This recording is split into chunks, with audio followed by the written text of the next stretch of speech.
Boa noite, voltamos. Voltamos.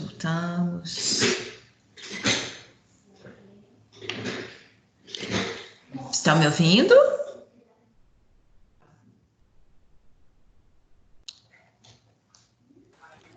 Gente? Opa. Oi? Estão me ouvindo? Sim. Ok. Pedro, você tá quietinho, Pedro? O que foi? Você tá caladinho? Hoje só tô escutando, esperando a oportunidade de eu te perguntar uma Tá quietinho coisinha aqui. demais. Você Mas vou deixar normalmente você pergunta. Esse negócio de gravidez não te interessa não, né, Pedro? Não, é interessante, mas assim, é um assunto que, tipo, Tá bom, é porque você tá muito quietinho hoje, normalmente você mas fala. daqui a pouco eu vou te Não, perguntar tá um bom, assunto. Só esperar dar uma prolongada aí. tá joia. Ei, gente, eu tô falando assim porque podem participar, viu? É bom, acho que vocês mesmos percebem na hora que alguém pergunta, fica muito mais gostoso, né? Muito mais tranquilo, tá? Enfim, então vamos dar aqui prosseguimento, o pessoal tá voltando, tô vendo aqui. Vamos, porque o povo demora um pouco mais para entrar, né? Tem gente que estende o intervalo. Então, vejamos. Então, estávamos falando justamente dessa distinção, né? Dessa separação do contexto ali, do que se fala, fase embrionária, fase fetal, né? Bem,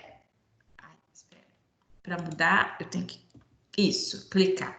Exatamente. E aqui, como eu falei com vocês, nós denominamos de fase fetal a partir da 13ª semana até a 40ª, né? E só chamando a atenção, né? Aquilo que eu falei anteriormente, a 40ª seria o marco, embora existam, né, mulheres que acabam tendo a gestação até a 42ª semana, tá bom?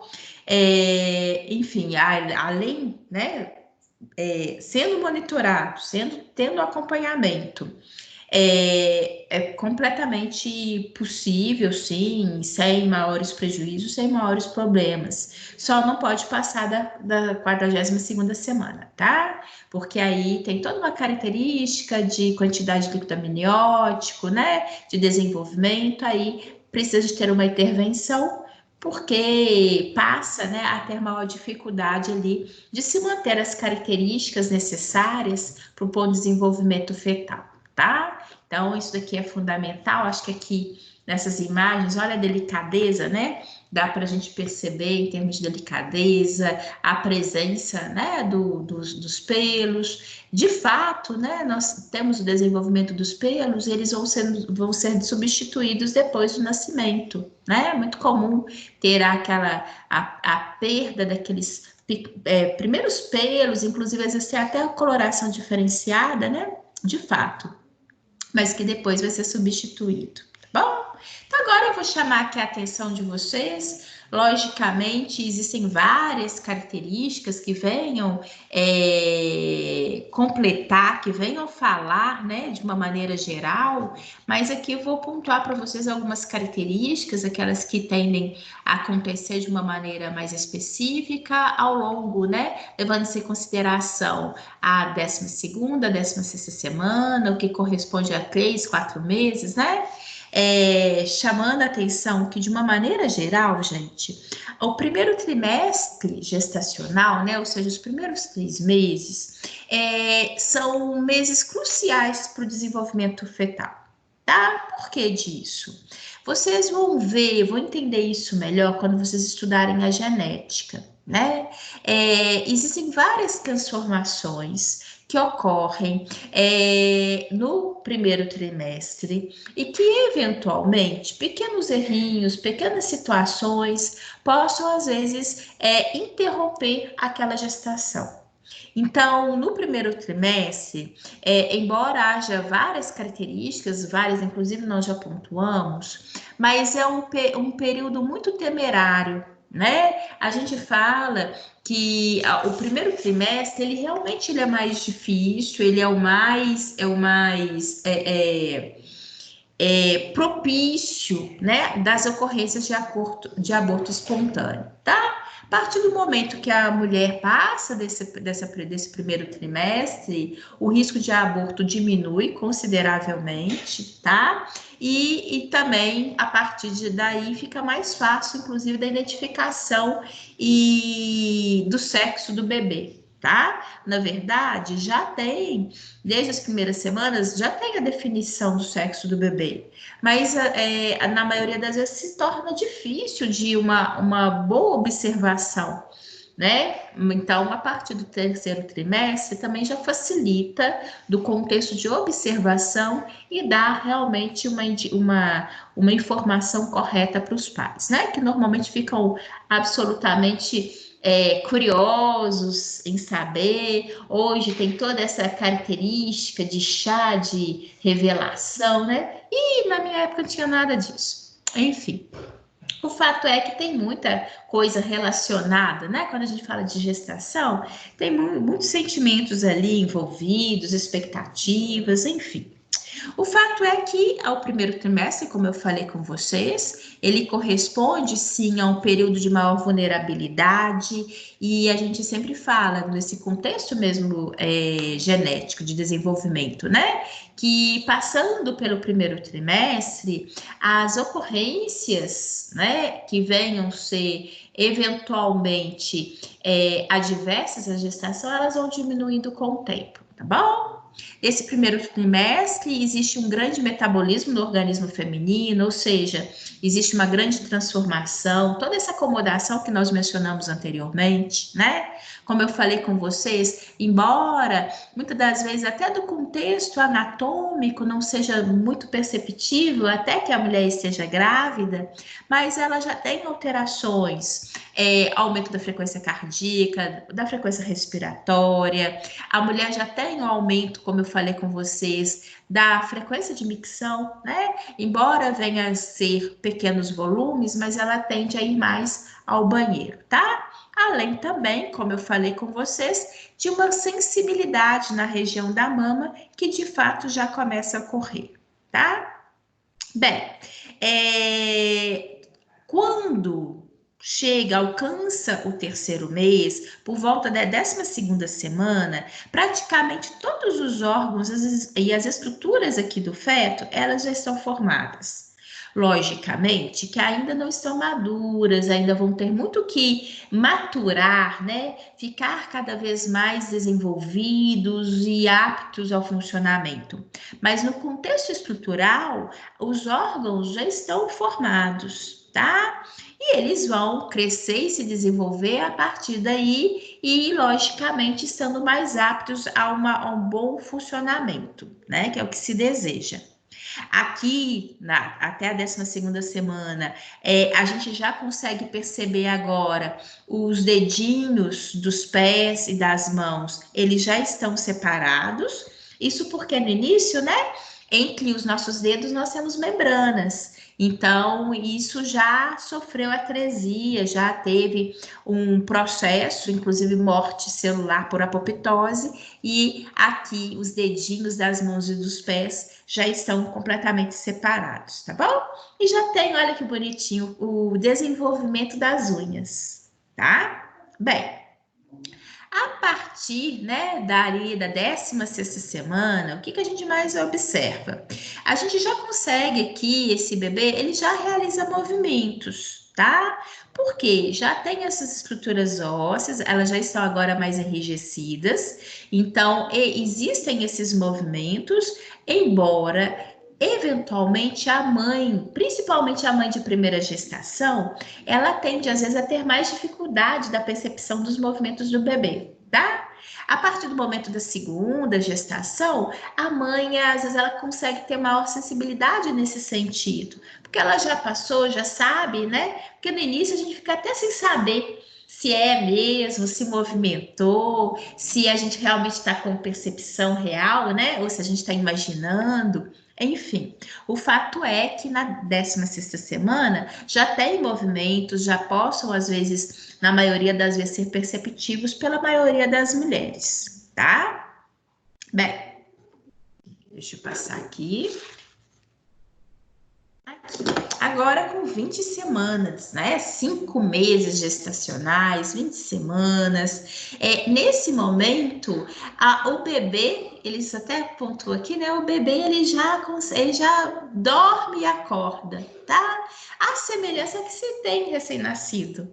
Então, ele já consegue, né? Ele já tem aqui pelos no couro cabeludo, tá? Agora bem mais proeminente em termos de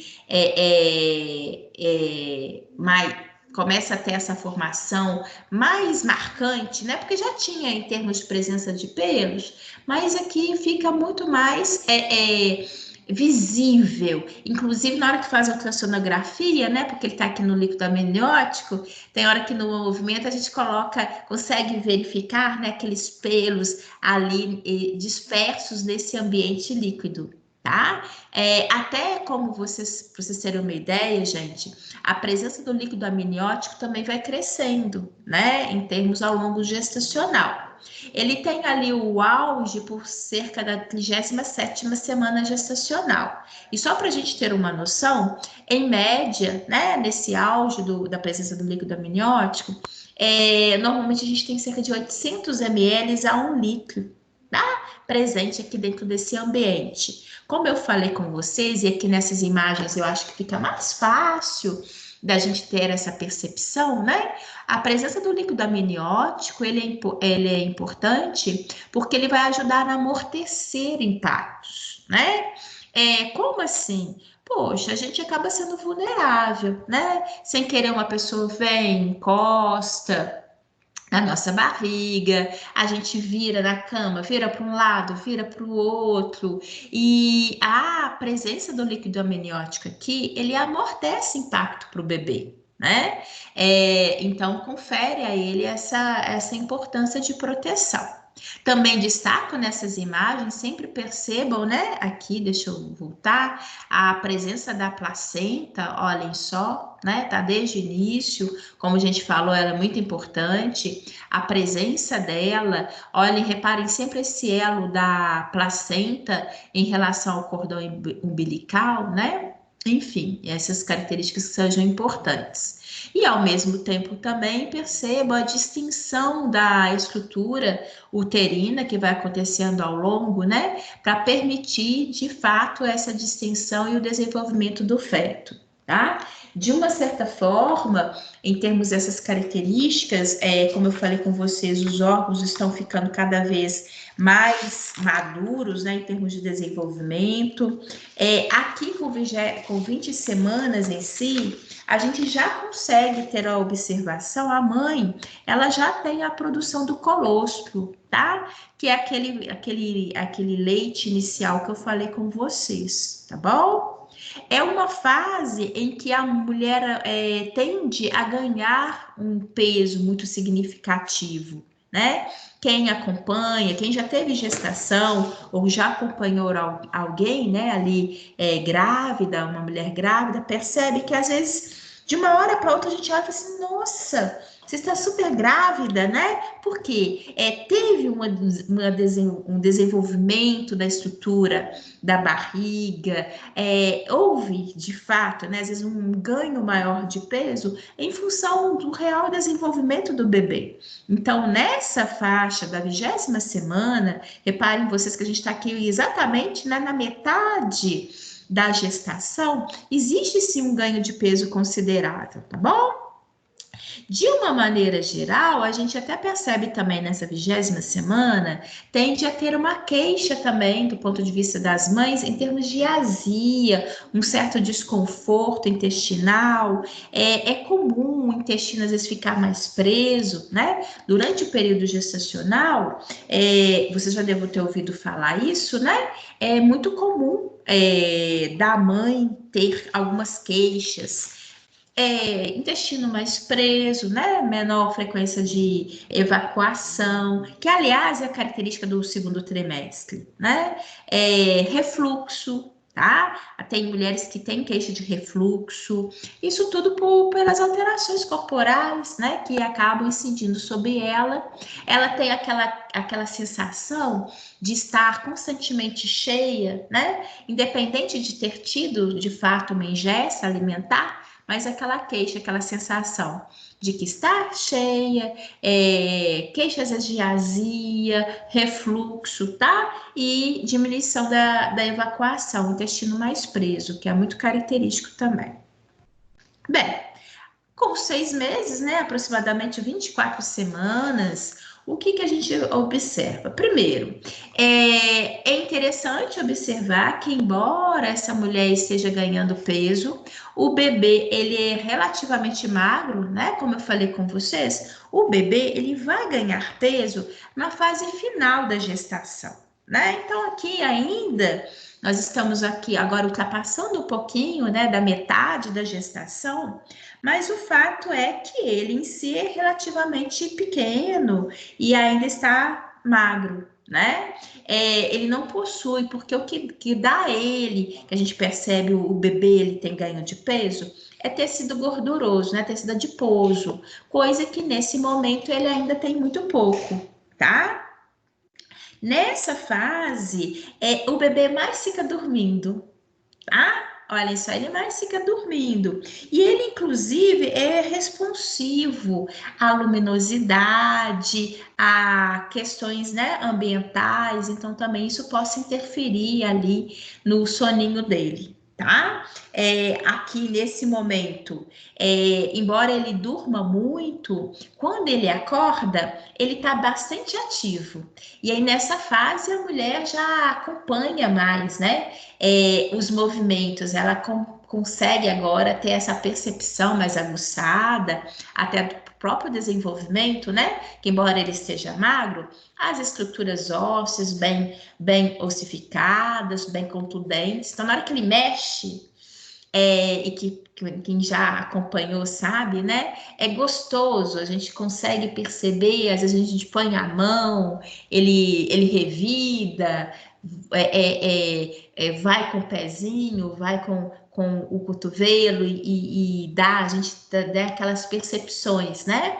De que o bebê está mexendo, de que ele está se movimentando. Então é importante disso, dessa observação de que, embora ele passe grande parte do tempo dele dormindo e consequentemente aí vai ficar mais quietinho, mas quando ele está acordado, ele faz muitos movimentos, né? Bem, isso que é uma característica ali de acompanhamento, tá bom? Nessa fase também, a mulher começa a sentir às vezes alguns desconfortos na coluna, dor nas costas, dor lombar, começa às vezes algumas a ter dificuldade para dormir, porque de fato, né, a gestação ela está evoluindo. E aí, em termos de queixas, né, às vezes elas realmente acontecem a ocorrer de uma maior frequência, tá bom? Bem, é engraçado, na hora que a gente vai falando assim, a gente fica até com saudade, né, da época, enfim, de tudo que se passa, afinal de contas, passa muito depressa, viu? Depois a gente olha assim para trás e diz, nossa, já tem tanto tempo, né? Olha que igual aqui, a minha mais nova vai fazer 9 anos, olha só. Bem, 7 meses, né, ou 28 semanas, o que a gente tem aqui como característica?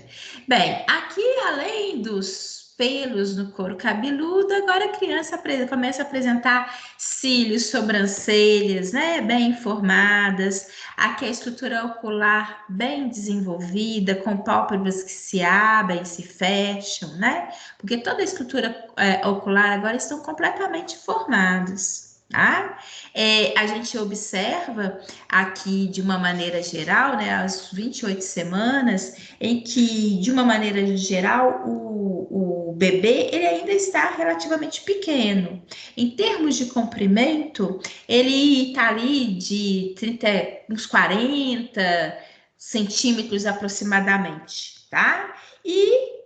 E aqui, em média, em termos de peso, ele tende a agora começar a alcançar o primeiro quilo de peso, tá? Ou seja, na hora que a gente fala, já, afinal de contas, na gestação com 7 meses, né? A gente fala assim, nossa, mas já, porque relativamente falta tão pouco, né? Se eu olho para trás, já são 7 meses que se passaram. Mas, ao mesmo tempo, se a gente perceber em termos de desenvolvimento corporal, no sentido de ganho de peso, né? Desenvolvimento da estrutura, não, tudo bem, já está tudo formadinho.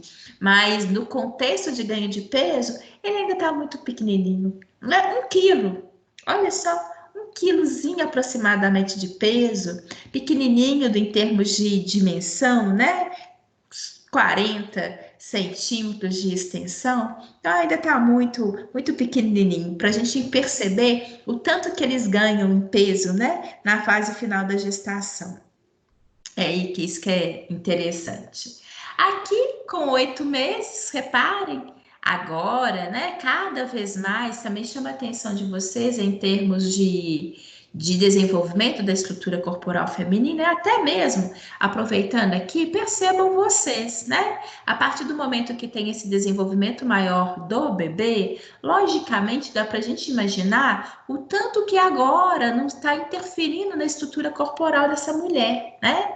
Aqui, ó, a gente tem o músculo diafragma. O músculo diafragma é aquele responsável pela mecânica respiratória, né? A parte ativa da mecânica respiratória, e ele separa a região torácica da região abdominal. Né? E nessa, de uma maneira geral, no terceiro trimestre, a gente percebe muito claramente as mulheres queixarem, né, de pressão sobre o músculo diafragma.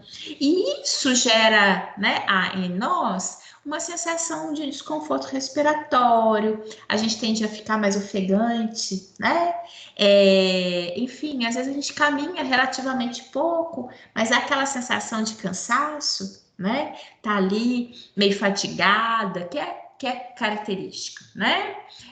Existe cada vez mais aquele desconforto que eu mencionei para vocês, de dor nas costas, né? Vai ficando cada vez mais proeminente, e eventualmente aquelas mulheres que ainda não estavam sentindo um certo desconforto, eventualmente começam a sentir isso mais fortemente, né? Então, além de tudo, também chama a atenção de vocês, olhem só, lembrando-se que o útero apoia-se sobre a bexiga, dá para a gente imaginar que agora essa mulher está de fato, né, indo muito mais frequentemente ao banheiro. Embora isso já tenha começado lá no iniciozinho, logo no início da gestação, mas agora muito mais proeminente, né? É aquela situação, coisa difícil é aplicar prova para as meninas grávidas. Porque às vezes elas chegam e falam assim, professora, eu preciso ir ao banheiro. E você sabe que ela precisa mesmo ir ao banheiro, né?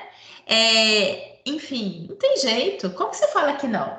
Né? Porque a horário de prova não é hora de ir no banheiro, mas não tem jeito, né? Quando tá gravidinha, a gente acaba, não tem condição. Tem que ir, é anatômico, né? A gente sabe que isso não é porque quer ir ao banheiro, porque tá em momento de prova, é porque precisa ir ao banheiro. E, de fato, isso é muito, muito contundente nessa fase, que vai se tornando cada vez mais perceptível, né? Aqui, nessa fase, a mulher também algumas mulheres já começam, às vezes, a ter a liberação de um colostro, não é uma secreçãozinha ali no mamilo, porque, como a gente já viu, esse leite já está sendo produzido há bastante tempo, né? E é interessante, né, gente, que às vezes a gente tem o bebê e ainda acha que o leite ainda que está sendo produzido não é satisfatório em quantidade suficiente, né? É muito comum as mulheres queixarem, terem essa insegurança. Mas o fato é que o organismo da gente já está produzindo, inclusive possa ser perceptivo isso, né? A partir desse momento, a partir do terceiro trimestre como um todo, algumas mulheres já conseguem apresentar a liberação desse colostro, tá bom? E não preciso falar que, diante de tantas alterações corporais, né, nós mulheres também ficamos muito mais fadigadas, muito mais cansadas, né? E eventualmente precisando mais de repouso, mais sonolentas. viu? Isso tudo realmente existe essa alteração corporal, fisiológica, né? Que sustenta e que justifica todas essas transformações, tá bom? Aqui, né? 9 meses. A trajetória é longa, né? Eu comentei com vocês que depois a gente fala assim, nossa, passa tão depressa, mas ao mesmo tempo, para a mulher ali, durante o período gestacional, né? Muito em função de todas essas pequenas transformações que vão ocorrendo conosco, desde, na verdade, a fertilização, né? A gente sente cada transformação. Mas, ao mesmo tempo, na hora que a gente avalia, né, seria até um intervalo relativamente curto de tempo para tanta coisa que foi construída, né? Por tanto desenvolvimento aqui das estruturas corporais, a formação de novos órgãos, né, de novas estruturas. Como eu falei com vocês, aqui se caracteriza, né? Agora, literalmente, entre o 8º e o 9º mês gestacional, nós temos ali uma grande transformação, né? Por quê? Porque, na verdade, o que a gente observa por exemplo, até mesmo em termos de transformação do bebê, ele fica cada vez mais responsivo. Aqui nessa faixa, que eu falei muito das transformações da mãe e não comentei a respeito do bebê. O bebê aqui, nessa fase, ele está extremamente receptivo ao ambiente, né? Vocês já devem ter ouvido falar, na hora que eu converso com ele mexe, né? Ele parece que reconhece, e é interessante, eles acreditam que reconhece sim.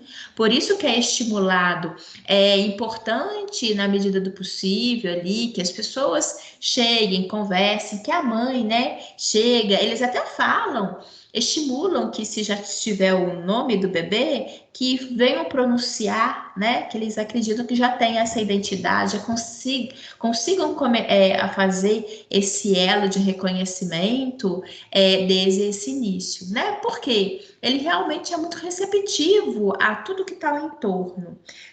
Da mesma forma, tudo positivo, quanto aquilo que porventura também possa ser negativo para ele, o desenvolvimento dele, né? Então, luminosidade, som, conversar com ele, passar a mão sobre a barriga, né? Tudo isso é interessante e ele acaba respondendo, tá? Muito comum ele responder agilizando, movimentando, né? Frente a alguns estímulos que a gente cria aqui. E também é importante, que eu falei de várias transformações aqui da nossa estrutura corporal, e a partir dos 8 meses adiante, as mulheres às vezes começam a sentir desconfortos maiores e contundentes no que se refere, por exemplo, à contração, tá? Então, existem algumas mulheres que já começam ali algumas dores, alguns incômodos, tá? Não é a dor do parto, não é isso, mas já começa às vezes a sentir alguns desconfortos, tá bom?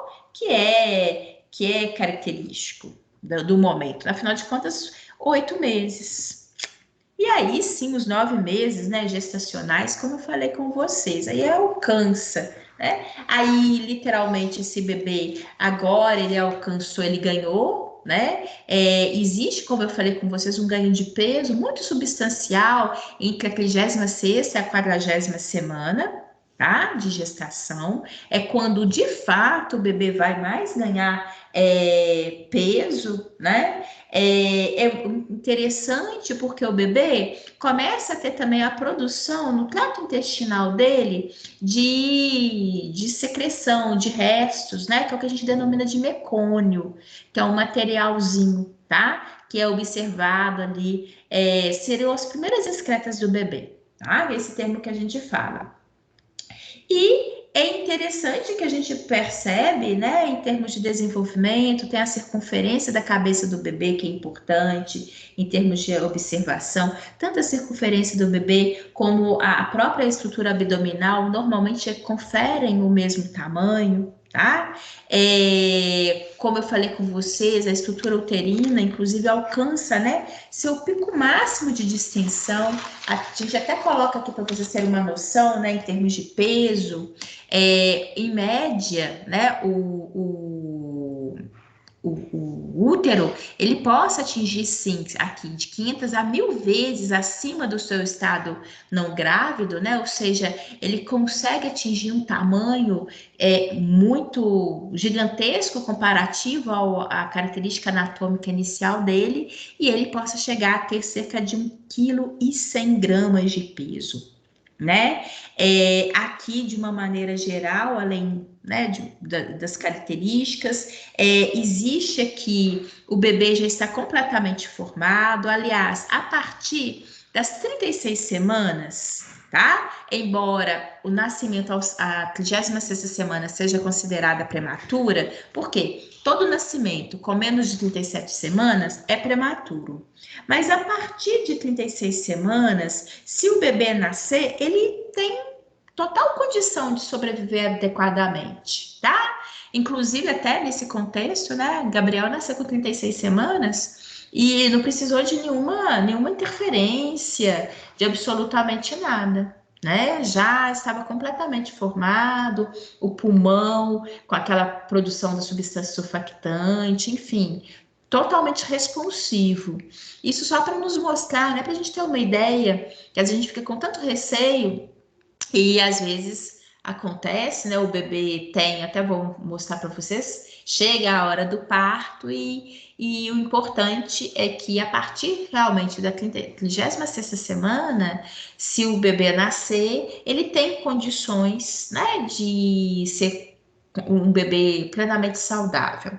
Logicamente que sempre precisa de fazer uma avaliação, né? Eles avaliam os bebês. E eventualmente possa até nascer com 38, 40 semanas e necessitar de algum tipo de intervenção, né? Isso também é importante a gente pontuar.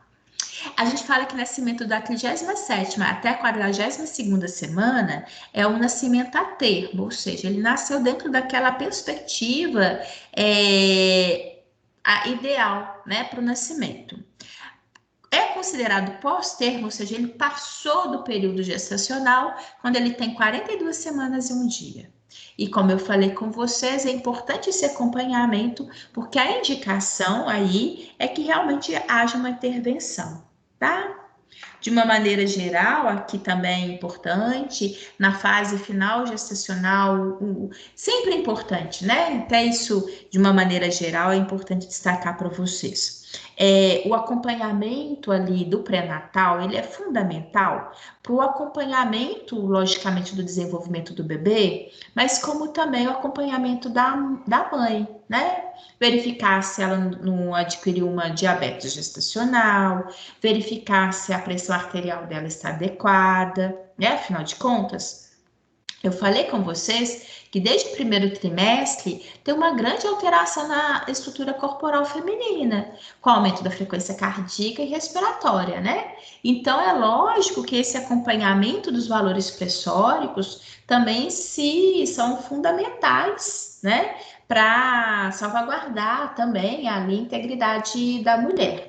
Mas por que eu estou falando disso? Porque por volta da 38ª semana, inclusive, tem uma incidência eventualmente maior daquilo que você já deu muito ouvido falar, da eclâmpsia, né? Então, são aquelas mulheres que eventualmente tenham hipertensão e tenham picos de hipertensão, né? Existem algumas mulheres que, na verdade, nunca tinham tido problemas pressóricos, tá? E que com a gestação elas venham apresentar, justamente pelas alterações que a gente falou, que é característico, né? Durante o período gestacional, tá? Então, só para a gente pontuar, afinal de contas, são algumas características, né? Que podem acontecer, que envolvem, né? Mãe e bebê. E é importante que a gente acompanhe, né? Ao longo desse tempo. Bem, deixa eu ver aqui. Aqui é até um videozinho. Deixa eu ver aqui com vocês. Eu vou passar não falta muito de conteúdo e depois eu passo o videozinho, tá? Porque acho que a gente dá prosseguimento, a gente consegue fechar bonitinho, tá bom? Deixa eu ver aqui. Porque depois, né, de todo esse desenvolvimento, o bebê vem nascer, né?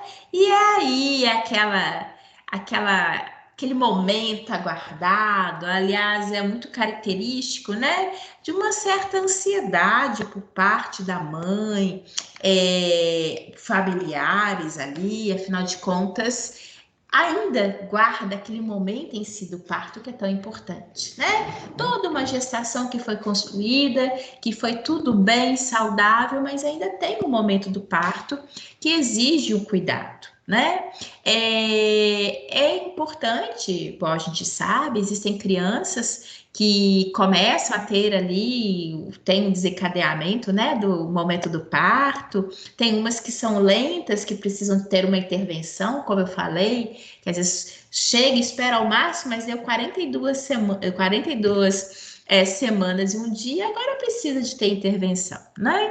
Enfim, isso tem uma variação de fato ali, mas o fato é que é regido muito hormonalmente também, né? O que vai desencadear, porque se a gente imaginar, olha só, o bebê ficou tranquilo 9 meses e de repente, né? O que é que faz com que exista, né? O que é aquele start? Eu falei assim, não, agora essa estadia, né? Precisa de ser interrompida. O que na verdade acontece?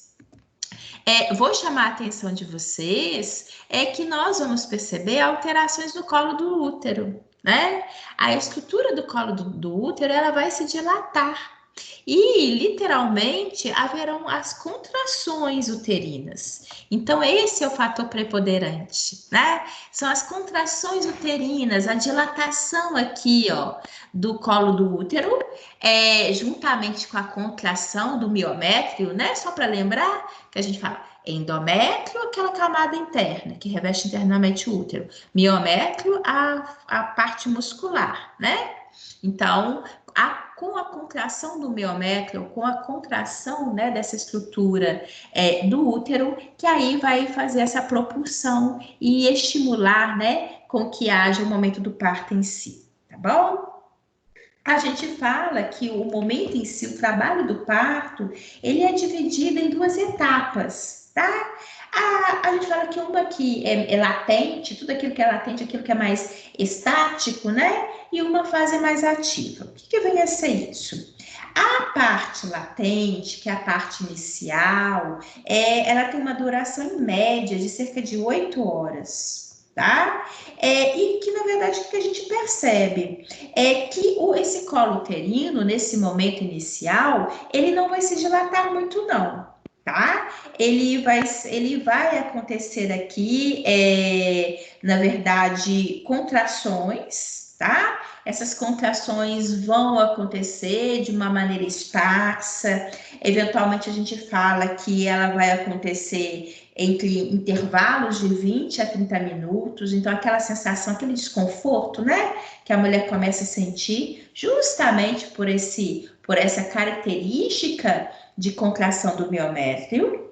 E posteriormente essa primeira fase, onde que a gente fala mais latente, porque inclusive não teve a dilatação do colo uterino, é que a gente vai seguir agora com uma segunda fase, que é uma fase que a gente denomina mais ativa, tá? Onde o que a gente vai perceber? A dilatação do colo uterino, então o colo vai se dilatar, ou seja, ele já vai mostrar sinais, né, da passagem. E a gente vai perceber que as contrações se tornam ainda mais fortes, as contrações serão ainda mais proeminentes e elas vão ser mais fortes e vão ficar mais frequentes. Então, aquilo que era em cerca de 20 em 20 minutos, 30 em 30 minutos na fase inicial, agora ela vai ficar ali, ó, até chegar de minuto em minuto, tá? Então, aí que não tem dúvida, né? Na hora que a mulher tem toda essa característica, essa intensidade e, logicamente, são sinais, né, que venham contribuir que, de fato, está na hora do parto. Eu não sei se vocês viram, se não me engano, foi no Fantástico Domingo, acho que foi isso mesmo. Eles fizeram uma matéria com uma mãe que é do interior de São Paulo, que percorreu 25 quilômetros até chegar à maternidade, e aí eles viram, o pai parou assim, ele, na verdade foi a primeira maternidade que pelo visto ele enxergou lá na cidade e parou, e a menininha já foi saindo. Não sei se vocês viram, muito interessante assim de perceber a rapidez, né? Porque nem sempre é assim, né? E a menina saiu assim numa expertise, e aquela mãe foi uma guerreira mesmo, né? Porque foi um parto assim totalmente natural. Na hora que chegaram os profissionais de saúde ali da maternidade, que chegaram no carro, porque isso se deu dentro do carro. E foi interessante, depois vale a pena dar uma olhadinha, porque as câmeras de segurança do hospital acabaram que filma, né? Logicamente, a entrada ali do hospital, e tudo aconteceu dentro do carro. Né? O pai ficou doidinho. Ele ia para um lado, ele ia para o outro, ele abria, ele não sabia se abria, se fechava a porta, se segurava o bebê, se dava assistência para a mãe, se chamava alguém.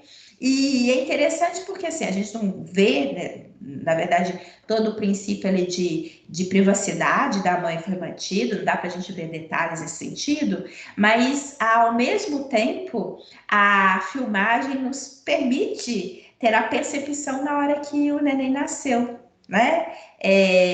E isso mostra perfeitamente como que se faz, né? Dessa maneira natural. A gente sabe que nem todo mundo tem a dilatação adequada e que às vezes realmente precisa, né, eventualmente ter uma interferência ali dos profissionais, mas nesse caso específico foi muito legal porque foi tudo muito natural. E na hora que eles chegaram para acolher a criança, envolvê-la, né, ali, protegê-la, porque vocês imaginem, dentro do ventre materno, uma das características também é manter a temperatura adequada, né? Então, na hora que ele sai, vocês imaginem, é tudo novo, né? Precisa agora de respirar, o pulmãozinho se encher de ar, né? Porque antes estava tudo aqui prontinho, tudo vindo a partir do organismo materno. Na hora que a gente sai, é que a gente aprende a viver mesmo, né? Que é coisa diferente. Inclusive com essa sensação térmica diferenciada. Então, eles envolveram o bebê, fizeram um corte do cordão umbilical, né? Tudo isso. Quem depois, se vocês tiverem a oportunidade de dar uma olhadinha, é interessante a gente perceber isso, tá bom? É isso tudo movido, né?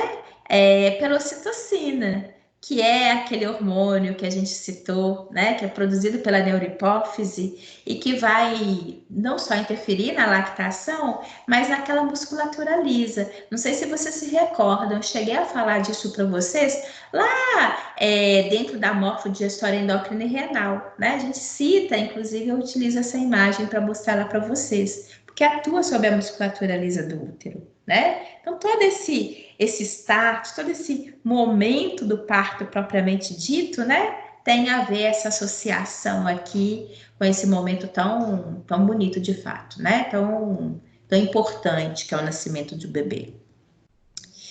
Bem, aqui eu finalizo com vocês. Só aproveito, não, mas antes de finalizar, deixa eu chamar a atenção aqui.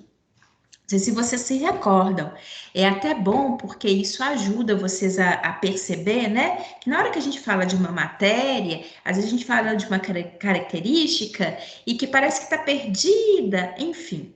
Quando nós estudamos as estruturas ósseas, né, que compõem o crânio, lembram vocês que eu chamei a atenção que quando a gente nasce, existem duas áreas, né, que são as fontanelas, que elas ainda não foram devidamente ossificadas, justamente para colaborar para a passagem, né? Afinal de contas, é isso que a gente vai ter aqui, a passagem do bebê pelo canal do parto, né? região vaginal, e então isso daqui colabora para a passagem da cabecinha. Aí é importante também destacar, em termos aqui dos cuidados, do cordão umbilical, com aqueles ultrassons que se faz mais próximo do momento do parto, às vezes eles possam verificar que possam ver até algum entrelaçar do cordão umbilical, né, ao entorno aqui do pescocinho, que é importante de ser destacado, é um cuidado a mais. Isso até que não é mais impeditivo para um parto normal, não. Mas, logicamente, tem que ter um cuidado redobrado para que, eventualmente, ali, na hora de forçar, na hora da saída em si, não venha, né, comprometer a integridade do bebê, tá? Então, isso que eu queria chamar a atenção de vocês, e principalmente, né, aquela característica que a gente estudou do contexto da estrutura, formação da estrutura óssea, né, da presença da fontanela, que é tão importante para esse momento.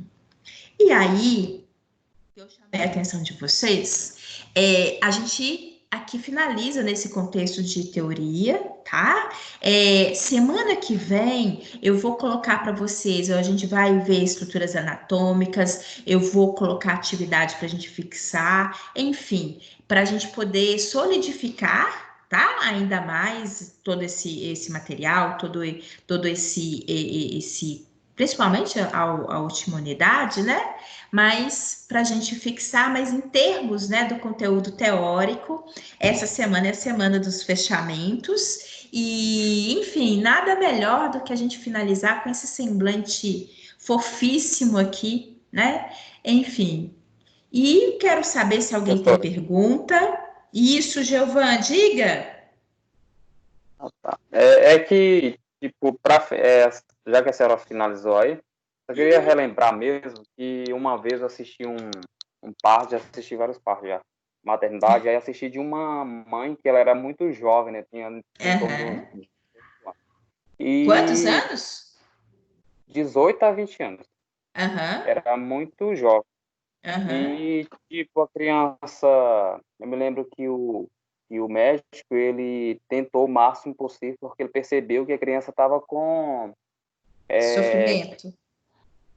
Na verdade, estava evoluindo para sofrimento, porque ele estava com o cordão umbilical, tinha dado 2 Ah, voltas em volta do pescoço, nossa. Uhum. e, tipo, na hora que ele percebeu, foi na hora mesmo, exato, da passagem, no final do parto, ele Uhum. percebeu que realmente estava apertando mesmo, a gente tentou agilizar o mais rápido possível, e graças a Deus Uhum. foi bem rápido, ele conseguiu tirar ali a tempo, mas ela não chegou a evoluir gravemente para sofrimento fetal, não. Ai, graças Mas a Deus. realmente é isso, é uma complicação mesmo que chegou a acontecer. Não sei como foi que aconteceu tão rápido no momento do parto mesmo, mas foi bem isso mesmo. É interessante isso, Giovanni, porque às vezes a gente coloca e às vezes os meninos acham, né, que não acontece, e infelizmente acontece. E essa sensibilidade que você falou ali, né, esse cuidado é fundamental que ali no momento do parto, né, os profissionais envolvidos tenham esse comprometimento real, né, e consigam estar atentos, porque como você falou, às vezes numa fração de segundos em que alguma coisinha possa acontecer, né? Afinal de contas, é muito movimento. Como eu mencionei, o cordão umbilical tem cerca de 50 a 60 centímetros de extensão. Né? Então, consequentemente, tem a possibilidade, né? Então, essa sensibilidade, essa observação, esse cuidado, esse zelo, né? Afinal de contas, é uma vida que está ali e, principalmente, né, igual que você falando, quando se estende, possa levar, né, a insuficiência respiratória, sofrimento fetal, possa comprometer ali o sistema nervoso, né? E a partir daí estabelecer um problema ao longo de toda a vida do bebê, ou às vezes até mesmo o óbito, né? Diante ali de uma asfixia desse bebê, né? Então é muito importante isso. Mais alguém? Alguma pergunta, gente? Eu tenho uma pergunta. Diga, Pedro. Então, eu queria saber um pouquinho mais por que acontece a questão da infertilidade. Da infertilidade? Isso.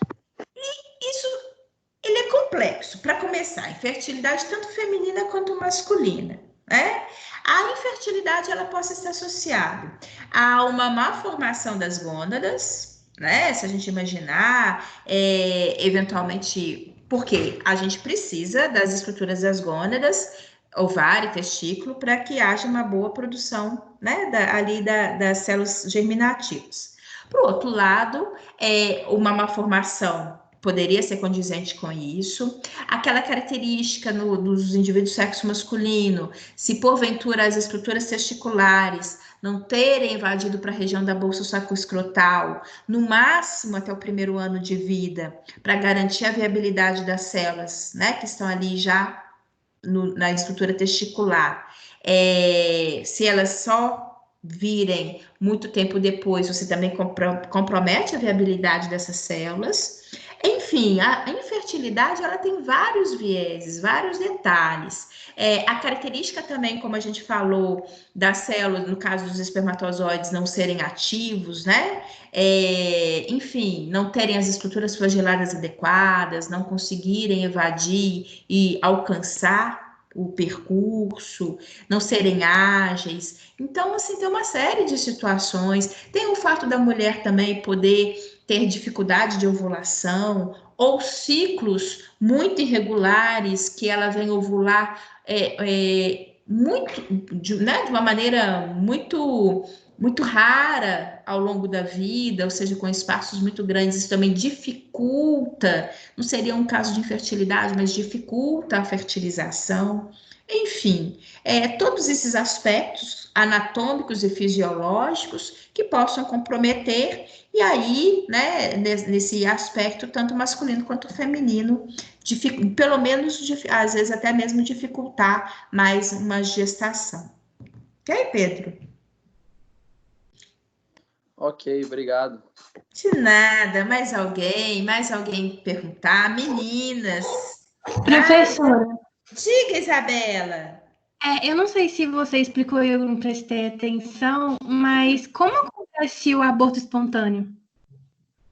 E isso é longo, na verdade, tem uma conversa a mais. O aborto espontâneo, para vocês terem uma ideia, como eu falei, o aborto espontâneo normalmente ele tende a ocorrer, principalmente no primeiro trimestre gestacional, tá?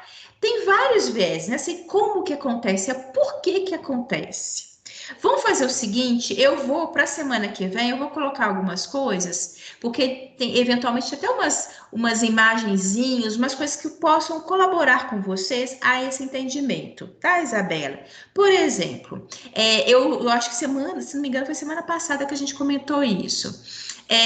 Às vezes alguma alteração cromossomal, né? Lembra quando eu chamei a atenção de que quando tem a fecundação de mais de um espermatozoide, que do contexto genético, aquilo dali é incompatível, né, ao desenvolvimento daquela célula ovozigoto, ou seja, é um motivo também de aborto espontâneo.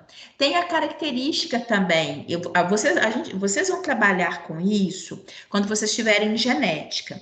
O professor vai mostrar a vocês que durante o processo de divisão celular possa dar erros e, eventualmente, essas células, né, que elas possam se manter viáveis, elas possam fecundar, né, a célula, ter a fertilização e vir a dar, por exemplo, margem ao desenvolvimento da célula ovozigoto, mas que compromete o desenvolvimento de órgãos básicos que sejam responsáveis e fundamentais ali nesse sentido de perpetuar, né, o desenvolvimento embrionário. Então, acaba também sendo promovido uma situação de aborto espontâneo.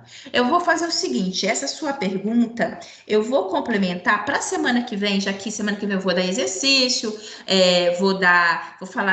fixar a anatomia, enfim, a gente vai complementar, porque, na verdade, a gente finaliza aqui o contexto teórico, mas eu vou explorar isso, eu vou buscar umas imagenzinhas que vai te mostrar para te sanar um pouco mais essa curiosidade nesse momento, embora todo o contexto mais em pormenor vocês vão ver na genética, tá bom, Isabela?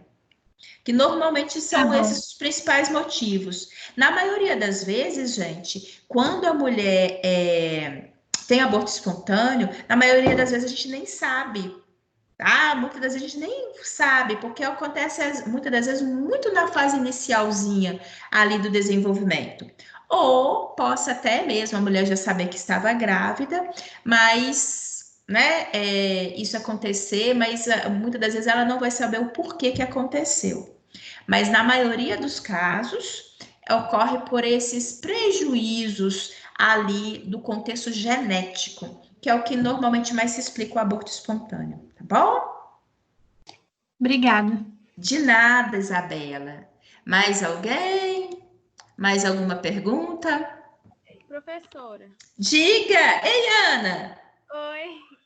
Tá joia, pode perguntar, Ana. E no caso de mulheres com ovário policístico, elas vão ter maior dificuldade para engravidar ou não? Sim, sim. O ovário policístico, até semana passada eu mostrei uma imagem em relação a isso. A estrutura do ovário, né, é um local onde a gente tem ali todo aquele desenvolvimento das células primordiais, células foliculares primárias, secundárias, aí vai. E esse ambiente, a partir do momento que a mulher tem esse ovário policístico, tem essas estruturas, esses cistos, competindo com esse ambiente também de desenvolvimento folicular. Então, possa comprometer, possa fazer com que ela tenha alguma dificuldade, né, ali no desenvolvimento dessas células e, consequentemente, dificultá-la ali no processo de ovulação, tá? Também, em termos de imagem, depois, se quiser, a gente retoma e eu mostro, você vai ver. Inclusive, até do contexto, né, a gente percebe o tanto que realmente possa comprometer morfologicamente. Porque é um ambiente onde eu preciso de ter um desenvolvimento, né, das células foliculares e que, na verdade, existem outras estruturas, porque o cisto é uma estrutura do qual vai se desenvolvendo, né, nesse ambiente tecidual, tá? Então, pode sim. Inclusive, isso muitas das vezes interfere no próprio ciclo menstrual, ciclos mais irregulares, né? Há várias queixas, inclusive observações secundárias que colaboram em relação a isso. Uhum. Tá? Existe ovário micropolicístico? Micropolicístico? Ou é a mesma coisa? Aí eu acho que ele quer fazer menção, porque policístico são vários cistos, né? Ele quer fazer menção de que, eventualmente, essas estruturas são estruturas pequenas. Eu não sei, do contexto, acredito que, inclusive, o impacto seja absolutamente o mesmo. Tá? Posso até também verificar, pesquisar, se eventualmente teria alguma outra alteração em função dessa terminologia ser diferenciada, se isso impactaria de uma maneira diferenciada aquilo que naturalmente a gente denomina de policístico, tá bom? Vou ver se tem alguma especificação em relação a isso, te falo semana que vem. Tá bom. Tá? De nada, mais alguém, alguma coisa? E aqui, ó, cadê? Eu tô sozinha. Só tô eu aqui, ó, na câmera, eu e Deus, ó. Não tem mais ninguém. O Pedro tá começando. Valeu, Pedro. O Mike. O Mike não ia me desapontar. O Mike tá aqui. Tá joia, Mike. Boa noite. Ana. Ei, Ana. Boa noite, Mike. Cadê o pessoal, né? Cadê o Giovan? Cadê a Isabela, a Larissa, a Grazi também, ela aparece, a Jaqueline, o Lucas, a Alessandra. Olha que bom. Tem que ser solidário, só eu aqui, mostrando tanto que eu tô descabelada, meu Deus do céu. Vocês têm que me ajudar, né? Parecer que bom vê-los, né? Que coisa boa. E aí, semana que vem, viu, gente? Igual aqui eu falei, porque é importante a gente... Essa semana, de uma maneira geral, a gente está muito construindo, finalizando, né? semana que vem é justamente essa oportunidade que a gente tem de construir, de deixar vocês, se vocês tiverem alguma pergunta, a gente reforçar, fazer atividade, mostrar material complementar que venha enriquecer. É melhor do que a gente sair correndo, né? Tendo que correr com matéria, que isso que não é legal. Mas aí, semana que vem, normal atividade, só que é bom que a gente vem complementar, inclusive essas perguntinhas que vocês me fizeram, eu vou ver em termos de pesquisa aqui, se tem alguma coisa a complementar, e eu passo para vocês semana que vem, tá bom? Ó, fiquem com Deus. Mike, então essa semana finaliza por aqui, né? Finaliza na quarta com o Mike. A vocês sexta-feira na nossa CMC, tá? Eu espero todo mundo, tá bom? Tá bom. Fiquem com Deus, se cuidem, tá? Valeu. E bom descanso para vocês. Valeu. Para vocês Beijo. também. Em pé. Fiquem com Deus em pé. Amém.